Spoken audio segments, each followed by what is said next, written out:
when the bank manager looked me in the eye and said, "Mrs. Harris, your account shows a withdrawal of $57,000. I didn't feel anger. I felt hollow, like somebody had quietly scooped out the inside of my chest and left me standing there smiling politely, pretending I was still whole. It took me a few seconds to even breathe. The pen in my hand slipped, clattering against the glass countertop. I remember staring at it, that little sound echoing louder than his voice, as if it was the only thing anchoring me to the room. 57,000? I repeated, almost whispering. That can't be right. There must be a mistake, but there wasn't, because my son had taken it. And at that moment, sitting inside that quiet, air-conditioned bank, I didn't know that yet. All I knew was that something precious had disappeared, and that the story of my life was about to divide into before and after. Before all this happened, my life was small but peaceful. I'm not the kind of woman who needs much. My days were simple: wake up early, make coffee, feed the cat, water the plants by the kitchen window, and take my morning walk down Pine Hill Road. It's a quiet little neighborhood just outside of Savannah, the kind where people still wave from their driveways and gossip about whose hydrangeas bloomed first. My son, Daniel, was my pride, my only child. He was 29, handsome, thoughtful, or so I believed, and married to a young woman named Emma. She came from the kind of family that had more opinions than money, more confidence than humility, her mother especially, Gloria. Gloria had that kind of voice that filled up a room before she even stepped into it. They lived just 20 minutes away, in a modest house I'd helped them buy. I'd given Daniel a down payment from my savings the year before, saying it was my gift for your new beginning, I'd told him. And he'd hugged me so tight that day, whispering, "I'll pay you back, Mom, I promise." I didn't need him to. That's what mothers do. We give. We build the bridge and hope our children never burn it. Sundays were our time. Daniel would bring Emma over for dinner, sometimes Gloria too, though I'll admit, her presence always changed the air in the room. I could feel it in the way Emma straightened her back when her mother entered, or the way Daniel's eyes darted between the two of us when conversation turned tight. Gloria had opinions on everything: how I seasoned my roast, how I folded napkins, even how I spoke to Emma. "Once," she said with a smile too sharp to be kind, "You know, Ellen, maybe you should let the young ones live their own way. Not everyone likes old-fashioned rules." I'd smiled back and replied softly, "And not everyone needs to forget them to feel modern." That ended the conversation for the moment. But for all her sharp edges, I tried to make peace. I told myself, if I keep loving Daniel and treating Emma kindly, everything else will settle itself. After all, that's what good mothers do. We compromise. We stay gentle, even when the world isn't. Daniel worked in a small auto repair shop, trying to build his way up. He was always good with his hands ever since he was a boy fixing lawnmowers in our garage. Emma worked part-time at a boutique downtown, and Gloria didn't work. She consulted, as she liked to say, though what she consulted on, nobody quite knew. I had built my life around them: the dinners, the calls, the little texts from Daniel that said, "Love you, Mom," whenever I sent him extra groceries or covered an unexpected bill. I thought that was love. Helping, providing, being needed. Maybe that was my first mistake. Then came the small changes, the kind that only a mother would notice. Daniel stopped visiting on Sundays. First, it was, "We're busy, Mom." Then, "Emma's not feeling well." Then, silence. At first, I didn't think much of it. Newlyweds, I told myself, they need space. But a kind of chill began to settle between us. When I called, he answered with that hurried tone people use when they're standing somewhere they shouldn't be. He'd say, "Hey, Mom, can I call you back?" And never did. I started leaving little voicemails. "Just checking in, sweetheart. Love you. Dinner on Sunday if you can make it. Thinking of you." No reply. It wasn't anger I felt, just an ache, a mother's ache, the kind that seeps into your evenings when you set the table for one and hear the echo of laughter that isn't there anymore. The bank visit happened 2 months later. I'd gone in to transfer some savings money I'd set aside for emergencies, the same account I'd been building since my late husband passed away. The teller had that practiced kindness in her eyes when she pulled up my account. Her voice softened when she saw the numbers. "Mrs. Harris, have you been traveling recently?" she asked. "No," I said, puzzled. "Why?" Her fingers hovered over the keyboard.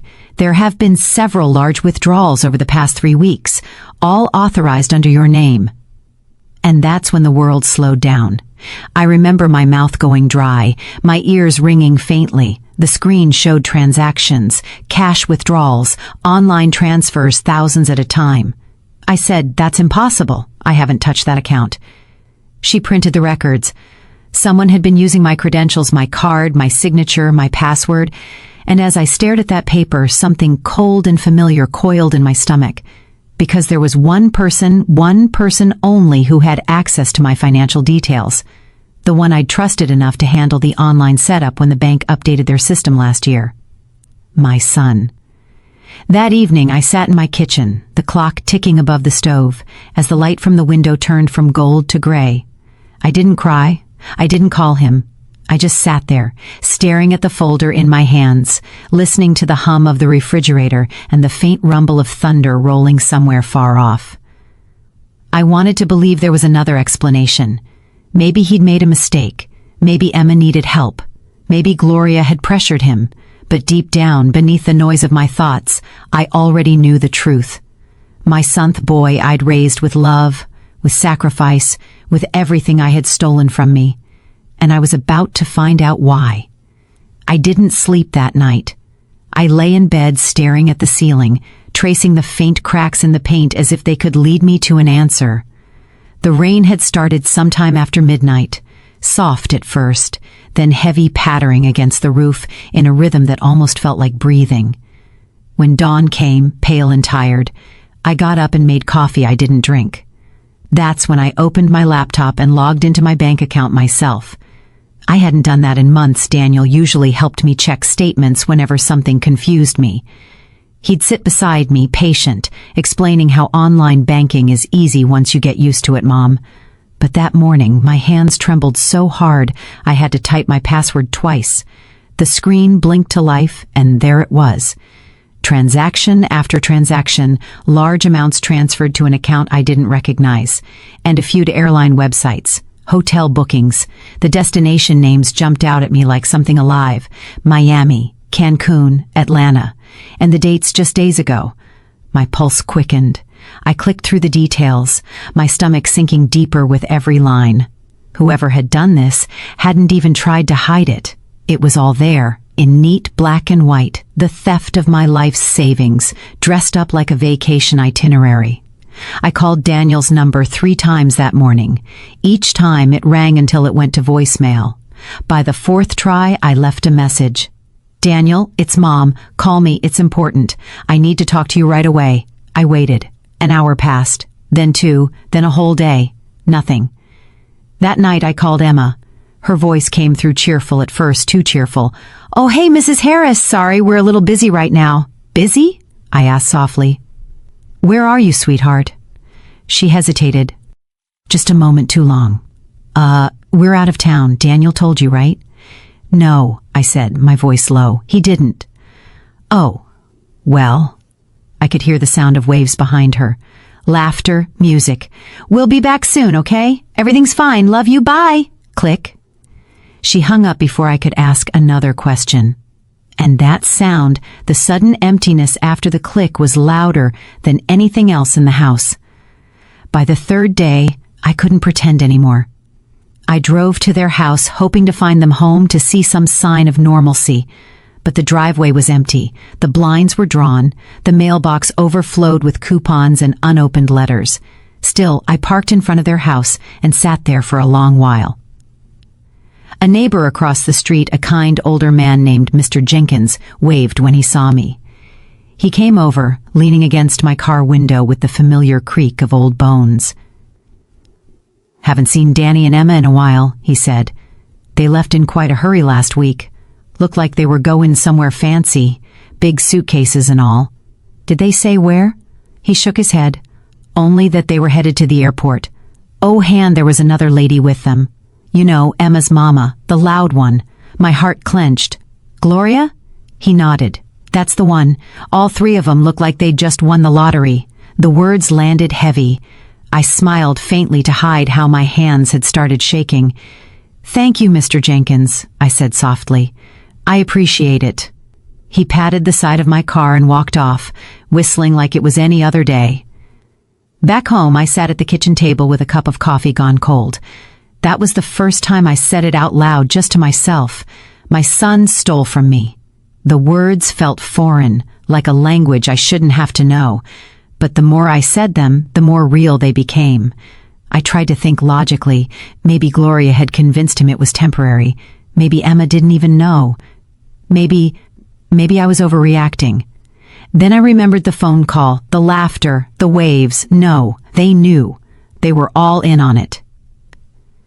The next morning, I went back to the bank. The manager, a kind young man named David, helped me file a report for unauthorized transactions. I signed papers with a hand that felt both too heavy and too light. He asked, "Do you suspect anyone, Mrs. Harris?" I hesitated, then nodded slowly. "Yes, my son." His eyebrows lifted slightly, but he didn't say a word, just tapped on his keyboard and said, "We'll do what we can to investigate." But I could tell by his tone that the process would be long and slow and that the bank might never get my money back. On the way home, I pulled over by the Marsh Road and cried for the first time. Not loud, not wild, just quiet tears that fell without effort. Because it wasn't just about money, it was about trust, about how something I'd built over a lifetime could be shattered by one decision made behind my back. I thought of Daniel as a boy, his small hands clutching mine when he crossed the street, the way he used to run into my arms after school, smelling of grass and sweat and innocence. How does a mother grieve a child who's still alive? That night, I opened my laptop again. I typed his name into Facebook. There it was, a new post from Emma, public and bright, showing them on a beach, Daniel's arm around her waist, Gloria in the background holding a drink with a pink umbrella. The caption read, "Family getaway. Sometimes you just got to take life's blessings and run with them." And just like that, I felt something inside me shift. Not just hurt, something sharper. A realization that while they were out there laughing, drinking, celebrating, they were celebrating with my life's savings. I closed the laptop gently, wiped my eyes, and whispered to the empty room, "All right, Daniel. If that's how you want to play it, then your mother knows how to play too. It wasn't revenge I wanted, at least not yet. What I wanted was truth, and I was going to find every last piece of it. It took me nearly 2 weeks to gather the courage to face him. 2 weeks of sleepless nights, of pacing the hallway with the old floorboards creaking beneath my feet. 2 weeks of pretending I was fine when neighbors waved, when the cashier at the grocery store asked, "How's your son?" And I just smiled and said, "He's doing well." I said it so often I almost started believing it myself. Almost. But then came the call, the one that stripped away every last trace of denial. It was a Thursday afternoon. The sky outside was the color of tarnished silver, and the air smelled like rain. I just sat down with a cup of tea when my phone buzzed. A number I didn't recognize. I almost didn't answer, but something made me swipe the screen. "Mrs. Harris?" a woman's voice said. "This is Linda from First Travel Agency. I'm calling to confirm your upcoming cruise to the Bahamas. We just wanted to verify your guest list before processing the final payment." "My what?" I asked. "Your cruise, ma'am," she said, puzzled. "Booked under your account ending in 2415. My throat went dry. That was my debit card. She continued, "It lists 3 passengers, Daniel Harris, Emma Harris, and Gloria Meyer. The confirmation email went to your address on file, but..." I didn't let her finish. "Cancel it," I said sharply. "Right now. Do not charge a cent more to that account." She hesitated, clearly unsure what to say. "Ma'am, are you saying this wasn't authorized?" "Exactly that," I said, and then my voice softened. "And thank you for calling, dear. You may have just saved what's left of me." After I hung up, I sat very still. There was a strange quiet in the house. Even the old clock above the sink seemed to have stopped ticking, as if time itself had frozen to let the truth sink in.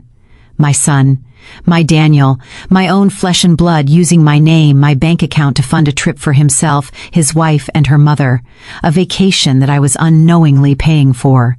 And suddenly, It all fit together: the missing money, the unanswered calls, the cheerful beach posts. They weren't ashamed. They were celebrating what they'd taken from me. That night, I called Daniel again. This time he answered. "Mom?" His voice sounded cautious, like a man answering a call he wished he hadn't received. "Hi, sweetheart," I said, trying to keep my tone calm. "Are you somewhere you can talk?" A pause. Yeah. Why? "I just got a call from a travel agency," I said slowly. "Something about a cruise." Silence. Then, in the background, I heard Emma's muffled voice. "Who is it?" Daniel cleared his throat. "Mom, look, it's not what you think." "Oh, good," I said softly. "Then tell me what I should think." He sighed.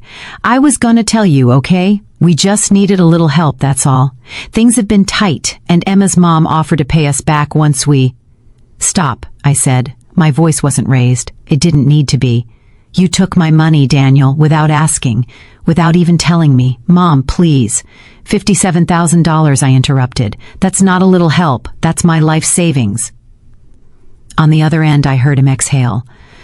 "I was going to replace it, Mom. You know I would. We just needed to get away, clear our heads." "You worry too much about money." That line, "you worry too much about money," cut deeper than anything else. I felt something twist inside me. "Daniel," I whispered, "do you have any idea what that money was for? That was your father's insurance, the last thing he left us before he passed. That money kept this house standing, kept the lights on, kept you fed when you were in college." "Mom, I know, but you've got plenty left." "I have nothing left." The words came out sharper than I expected. The silence that followed was heavy, thick. Then I heard Emma in the background again, her tone irritated. "Why are you letting her guilt trip you? It's just money. We'll make more." Daniel didn't respond to her. I heard him take a deep breath. "Mom, we'll talk about this when we get back. Where are you right now?" "Florida," he said finally. "We'll be home in a few days." And then, just like that, the line went dead. He hung up.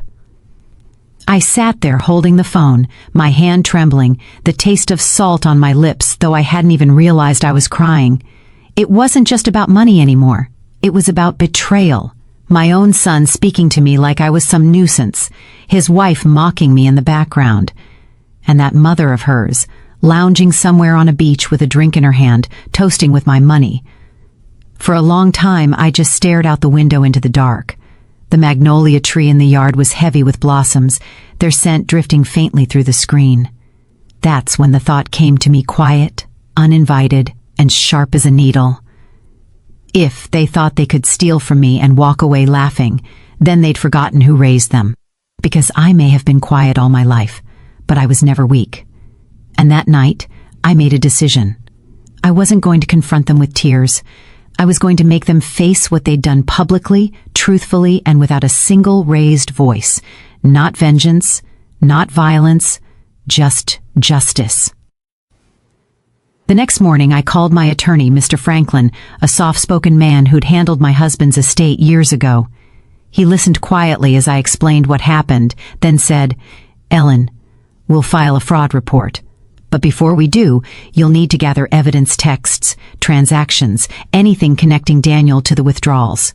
Do you have access to his messages or accounts?" "No," I said, "but I know someone who might, because if there's one thing small towns are good for, it's gossip. And Emma's cousin, Tanya, worked at the same boutique as her. I'd always been kind to that girl, brought her cookies on her birthday, slipped her a few dollars during the holidays. She owed me nothing, but when I called her later that day, her voice trembled the moment she realized what I knew. "Mrs. Harris," she said quietly, "I didn't want to say anything before, but yeah, I heard them talking about it. Emma said you'd never find out, that Gloria told Daniel it was family money anyway." I closed my eyes. Did she say where they are now? They're still in Miami, I think, but they're flying somewhere else soon, maybe Mexico. I can text you if I hear more. "Please do," I said softly. When I hung up, I sat at my table again, feeling the slow, familiar rhythm of my heartbeat settle into something calm and deliberate. They had taken from me, lied to me, mocked me. And now they were about to learn that a quiet woman's silence is never the same as surrender. When you've lived a quiet life for as long as I have, people mistake your calm for weakness. but quiet doesn't mean blind, and stillness doesn't mean surrender. After I spoke with Tanya, I didn't rush. I didn't storm into airports or call the police screaming. I just began to plan carefully, quietly, the way my late husband used to fix things, one screw, one nail, one truth at a time. The first thing I did was gather every piece of paper I could find. Bank statements, account logs, screenshots of Emma's posts, every bit of proof that showed where the money went. I bought a small binder from the Dollar General down the street, blue, with gold lettering that said "Stay Grateful." I smiled at the irony as I slid the documents into plastic sleeves. Page after page, I built the story of my son's betrayal alone that no one could deny once they saw it. Then I called Mr. Franklin again. "Ellen," he said, "if you're sure about pressing charges, we can file a civil suit for recovery. It'll get messy." I took a long breath, the phone pressed to my ear as I watched sunlight move slowly across the kitchen floor. "Messy?" I said softly. "Daniel made it messy the moment he emptied my account." Mr. Franklin paused. "Are you ready for what that might mean for your family, your reputation?" "Reputation doesn't feed you," I said, "and family that steals from you isn't family at all." He exhaled. "All right, Ellen, I'll drop the documents." But deep down, I knew I didn't just want to sue him. I wanted him to understand, to look me in the eye and realize what he'd done. So, while Mr. Franklin handled the paperwork, I started working on something else, something far more personal. I waited until the weekend, when I knew they'd be home. Tanya had texted me that morning. They landed last night, back in town. It was a warm Saturday, the kind where the air feels heavy with the promise of rain but never delivers. I baked a pie that morning, apple, Daniel's favorite, and carried it to their house. When Emma opened the door, she froze, surprise flickering across her face. "Mrs. Harris," she said too brightly. "What a surprise." "Hello, dear," I said with a smile that didn't quite reach my eyes. "Is Daniel home?" "He's surresting," she said. "We just got back from Miami," I said softly. "Yes, I saw the pictures." Her smile faltered. "Please tell him his mother's here."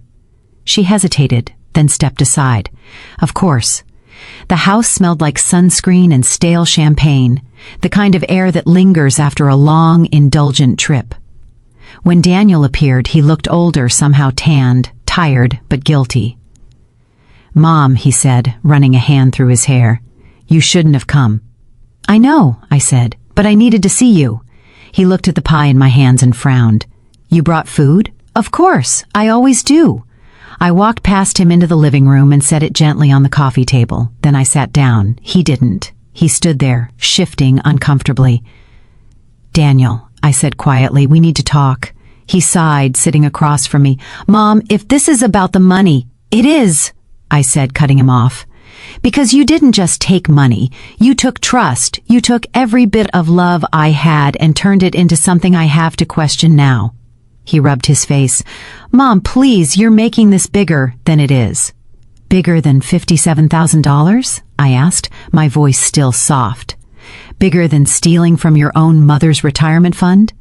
"Tell me, Daniel, how small do you think that is?" Emma reappeared in the doorway, arms crossed. "This is ridiculous. You have no proof she didn't give it to you." I turned my head slowly toward her. "You really want to talk about proof?" I reached into my bag and pulled out the binder. Blue, gold lettering, "Stay Grateful." And I opened it. Every page, transactions, dates, photos, screenshots. "Here," I said, sliding it toward them. "Every withdrawal, every transfer, every booking made under my account. I even have the confirmation call from the agency recorded." Daniel's jaw tightened. "You recorded that?" "No, they did," I said, "for quality assurance." Emma's face went pale.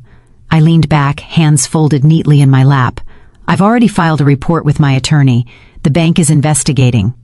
And, Daniel, your name is on every transfer." For a moment, no one spoke. Then Daniel whispered, "Mom, you didn't have to do that." "Yes," I said quietly, "I did." He stood up, pacing.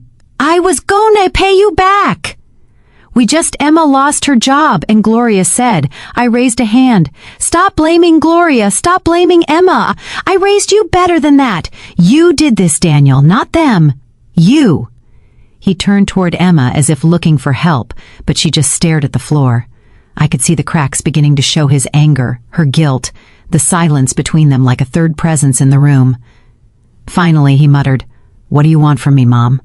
"I want you to own what you did," I said. "I want you to face the consequence, and I want you to remember that the woman you stole from is the same one who gave you life." He looked up, eyes wet, but I didn't let myself soften. "Until this is settled," I said, standing, "you will not contact me unless it's through my lawyer. I'm done begging my own child for respect." I walked to the door. Emma spoke as I reached for the handle. "You'll regret this," she said, her voice trembling but defiant. I turned to her. "No, dear," I said gently. "Regret is for those who've done wrong, and I sleep just fine." Then I left. Driving home, I felt the Strand. Just mix of sorrow and strength. It hurt. Of course it did. Every word had felt like tearing open an old wound. But underneath the pain was something steady, like the earth finally stopping its shaking. That night, I called Mr. Franklin and told him to proceed. He said, "You sure?" "Yes," I said, "and when the papers are ready, send them to his home address. I want him to see his mother's name in black ink." It took less than a week for the news to spread. In small towns, secrets travel faster than the mail. By the following Sunday, people were whispering at church. "Did you hear about Ellen Harris's boy? She's taking him to court." I didn't go to service that week. I stayed home and made soup instead. Because sometimes peace doesn't come from prayer. It comes from choosing yourself after years of choosing everyone else. The truth came out in pieces, not because I wanted revenge, but because secrets, especially the ugly kind, can't stay buried forever. It started with a phone call from Pastor Lee. His voice was careful, too careful, like someone stepping around a wound. "Evelyn," he said softly, I heard what happened. I just wanted you to know you're not alone." Word had spread, it seemed, through the church, the neighborhood, even at the little diner where I used to have breakfast every Sunday with my son. People whispered, not cruelly, but with that mixture of pity and disbelief that small towns specialize in. "Did you hear? Her own son took everything. They say his wife's mama was behind it all. Poor woman. She worked all her life for those two. I didn't defend him, not once, but I didn't badmouth him either. I just told the truth when people asked, simple and bare. Yes, I'd say. He emptied my account. Yes, they traveled, left me behind. And then I'd add, but life has a way of teaching us what love really costs." About a month after the bank returned most of the money, I got a message from a woman I'd never met before. Her name was Caroline, and she worked at a luxury hotel in Miami. She said she'd seen my name on a transaction record, apparently. The same account Jason had used to pay for a private suite was still listed under mine. "I thought you should know," she wrote. "Your son checked in here last week, with his wife and her mother. There was an incident." My heart dropped. I called her right away. Caroline told me that Jason and his wife had been arguing loudly in the hotel lobby. Something about the mother-in-law using too much of the card. The police were eventually called when the manager realized the payment authorization didn't match the cardholder me. I remember standing by my kitchen window listening as she spoke. Outside, a cardinal landed on the fence, bright red, loud, alive. It was strange I didn't feel anger, just this cold, clean clarity. 2 days later, Jason called. I almost didn't answer, but some part of me needed to hear his voice to see if he'd sound the same. "Mom," he started, his voice cracked and small. "I messed up.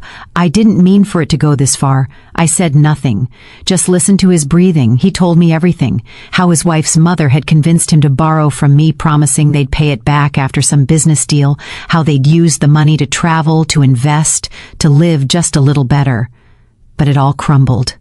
The wife's mother disappeared with a large chunk of what was left. The marriage was in ruins. They'd been stranded in Miami for 3 days with frozen accounts and a hotel threatening to press charges. He cried. Not the soft, childlike cry I remembered. It was a jagged, broken sound, the kind that comes when pride finally collapses. "I just wanted to make them proud," he said, "to give her everything she wanted." My hand trembled, but I stayed calm. "Jason," I said softly, "you gave them everything I worked for, and in doing that, you lost yourself." He went quiet. Then I told him what I had done, how I'd gathered the bank records, the screenshots, the hotel receipts, how everything had been sent to my lawyer with a formal case filed for restitution. He didn't argue, didn't yell. He just said, barely above a whisper, "You're pressing charges against me?" "I'm protecting what's left of my life," I said. "The law will decide what's fair now." He started sobbing again, but I didn't comfort him this time, because sometimes mercy is silence. Weeks passed. The investigation moved quickly. The mother-in-law was found in Georgia, trying to liquidate assets purchased under my name. She was arrested first. The authorities traced multiple fraudulent transactions back to her, but Jason was complicit. Every signature, every withdrawal, every flight booked under his hand. He called one last time before the court date. This time his voice was steady. "I know you hate me," he said. "I don't," I replied quietly, "but I can't save you from what you've done." "I wish I could undo it," he said. "I just wanted to prove I could give my family more than you ever had." That one cut deep, because he didn't understand I had never wanted him to give me anything. I just wanted him to keep his integrity. When the trial began, I sat in the back of the courtroom. I wore a plain gray suit, my hair pulled back. No makeup, no tears. I watched as my son, my only child, stood before the judge, his shoulders slumped, eyes hollow. He pled guilty. The court showed leniency, considering his cooperation. The mother-in-law wasn't so lucky. When the sentence was read, probation, restitution, and community service, I felt neither triumph nor relief. Only the weight of an old truth that justice doesn't heal everything. Afterward, outside the courthouse, people approached me, reporters, neighbors, even strangers who'd followed the case. They asked how I felt. I told them, sometimes the hardest punishment isn't prison. It's knowing the person you raised is gone, and all that's left is the lesson. That night, I sat on my porch as the sun dipped low. The air was cool and smelled faintly of honeysuckle. I thought about the little boy who used to run through the yard, chasing fireflies with a jar, and I whispered into the quiet, "I forgive you, Jason. But I won't forget. I didn't hear from Jason for a long time after the sentencing. At first, that silence was a relief. The house was quiet again, not the kind of quiet that aches, but the kind that lets you breathe. I went back to my routines. Morning coffee by the kitchen window, afternoon walks with my neighbor Ruth. Even Sunday service, though I sat near the back now, away from the eyes that still whispered. But slowly, as the seasons changed, I started to notice something shifting inside me. It wasn't anger anymore. It wasn't even sadness. It was something softer, a kind of weary acceptance. You can't hold on to pain forever. It begins to rot in your hands. One afternoon in late spring, I was planting marigolds by the porch. The soil was warm beneath my fingers, the air heavy with that smell of sun and earth. That's when the mail truck stopped at the end of the driveway. The envelope was thick, official looking. I wiped my hands on my apron and opened it right there on the steps. It was a letter from the court confirmation that the restitution payments had begun. Small installments, deducted from Jason's paycheck. Each check would be automatic, they said. Each month, a tiny piece of what was lost would come back. I stared at the paper for a long time. Then, I folded it carefully, walked inside, and placed it in the drawer beneath the coffee maker. But that night, as I stood at the sink washing dishes, I realized the money didn't matter anymore. Not really. The real debt wasn't financial. It was moral, emotional. And that debt, I had already decided I wouldn't collect. A few weeks later, Ruth convinced me to volunteer at the local community center. "You've got too much kindness bottled up," she said. "Come pour some of it where it'll do good." At first, I only helped serve meals to the elderly. Simple things, mashed potatoes, see? Hicken stew, cornbread. But slowly, I started leading small classes teaching basic budgeting, helping folks understand their bank statements. I didn't tell them my story, not at first. But one day, a woman about my age, sweet, soft-spoken, broke down in tears during class. Her daughter had taken out a credit card in her name. I reached across the table, took her hand, and said quietly, "You'll get through it. The money's one thing. The betrayal, that's another. but you'll heal." That was the first time I truly believed my own words. Months passed, summer turned to fall again, and with it came a letter. Not from the court this time, from Jason. The handwriting was still the same, that slanted, uneven scrawl he'd had since middle school. The envelope was creased, as if it had been carried around for days before he could bring himself to send it. "Mom," it began, "I don't know how to start this. I've written this letter 100 times. Every time I tear it up because nothing sounds right. But I'm trying. I'm working. I'm paying back what I owe. I'm living small but honest. I wanted you to know that." He went on to say that his wife had left him. She'd filed for divorce and moved back in with her mother's family. He was renting a small apartment now, working at a car repair shop, taking night classes in accounting. Then, the last paragraph stopped me cold. "I know I hurt you more than anyone ever could, and I don't expect you to forgive me. But I hope one day, when you see me trying, you'll know that I learned from the woman who taught me right from wrong, even if I forgot it for a while." I folded the letter slowly, pressing my fingers against the paper. And for the first time in a long time, I cried, not from pain, not from anger, but from something that felt like release. That Christmas, I sent him a card.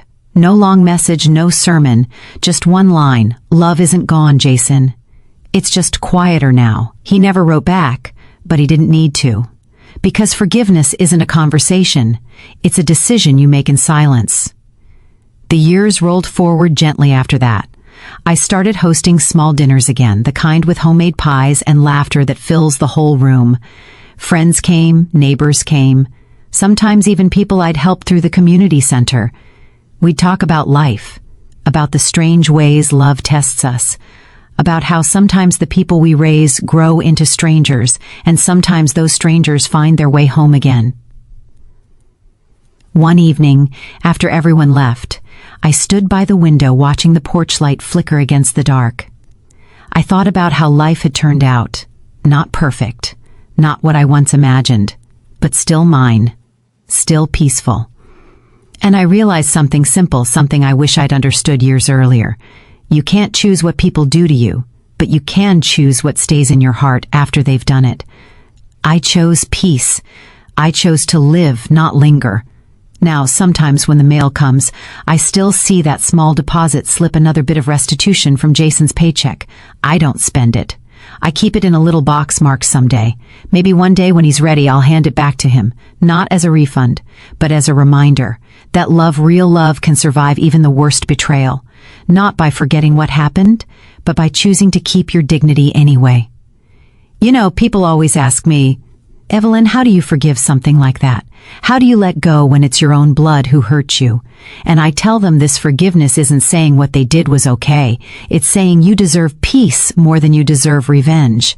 See, revenge burns hot, but it burns you too. Peace, though. Peace cools the fire. It gives you back your nights, your appetite, your smile. I used to think motherhood meant protecting your children at any cost. But now I know sometimes love means stepping back and letting the cost be theirs to carry, because only then can they learn the weight of their own choices. If you had told me, the day I found that empty bank account, that one day I'd speak of it without trembling, I wouldn't have believed you. I thought my life was over. But I was wrong. It just changed shape. Now I live quieter but not smaller. I have my garden, my friends, my peace, and when I look at the marigolds outside my window, bright, stubborn, unshakable, I think of how healing doesn't come all at once. It comes in little blooms, one day at a time. Jason still sends those small payments. I still keep them in that box, not because I need the money, but because they remind me of something important. People can fall far and still find their way back if they're willing to walk through the truth. And maybe, someday, he'll knock on that door again. If he does, I'll open it, not because he deserves it, but because I finally do. Tell me something, friends. If the person who hurt you most came back, not asking for forgiveness, but trying to make things right, would you let them? Would you open that door again? I'd like to hear your thoughts. And if my story touched you, even just a little, go on and subscribe, or share it with someone who might need to hear that. Peace is still possible, even after the deepest betrayal. Because sometimes, the quietest revenge is simply living well.